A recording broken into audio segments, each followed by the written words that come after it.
मढी गावातील वाद अखेर शमलाय, कारण मुस्लिम व्यापाऱ्यांना आता व्यवसाय करण्यास मुभा देण्यात आली आहे। मात्र रूढी परंपरा न पाळणाऱ्या लोकांवर आता बंदीच असणार आहे। बाहेरून येणाऱ्या धर्मांध मढी देवस्थानच्या रूढी परंपरा न पाळणाऱ्या तसेच अवैध धंदे, दारू विक्री आणि मांस मटण खाणाऱ्या लोकांना मढी यात्रेत व्यवसायास बंदी घालण्याचा ठराव बहुमतानं मंजूर करण्यात आलाय।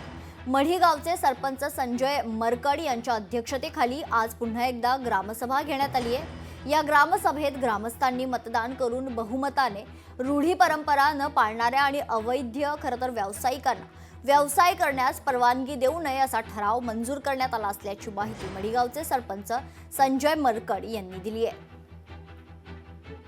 ठरावाच्या बाजूने 327 मतदान झालेलं आहे आणि ठरावाच्या विरोधात 127 मतदान झालेलं आहे।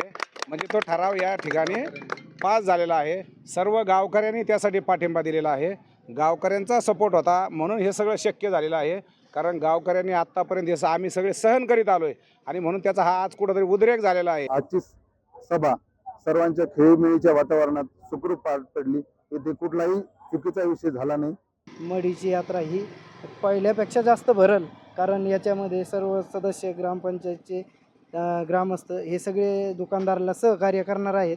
दुकानदाराला कुठल्याही पद्धतीने बंदी नाही आहे। फक्त विषय काय झाला का जे लोक बाहेरून येऊन 2 नंबर धंदे करतात, हे धंद्याला तर आमचा सगळ्या गावकऱ्याचा विरोधच आहे। या ठिकाणी मोठ्या उत्साहाने आनंदाने या ठिकाणी साजरी होणार आहे।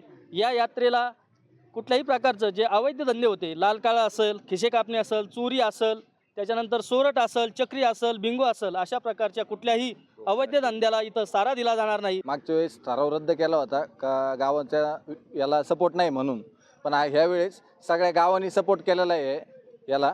त्यामुळे आम्हाला सर्वांना एकदम आनंद व्यक्त झाला आहे आणि सरपंचाच्या मानव तितके आभार कमी येतं, कारण सरपंचांनी एकदम चांगलं काम केलेलं आहे। विरोधी पक्षाची असू द्यात किंवा सत्ताधारी पक्षाची काही जण असू द्यात, कधी कधी अशा प्रकारचं वक्तव्य करतात की जे आपल्या महाराष्ट्राला सहन होणार नाही, आपल्या महाराष्ट्राला परवडणार नाही। नेहमी महाराष्ट्रातल्या चव्हाण साहेब असतील किंवा त्याच्यानंतर ज्यांनी ज्यांनी महाराष्ट्राचं नेतृत्व केले त्या सगळ्या मान्यवरांनी जातीय सलोखा ठेवण्याचा प्रयत्न केला।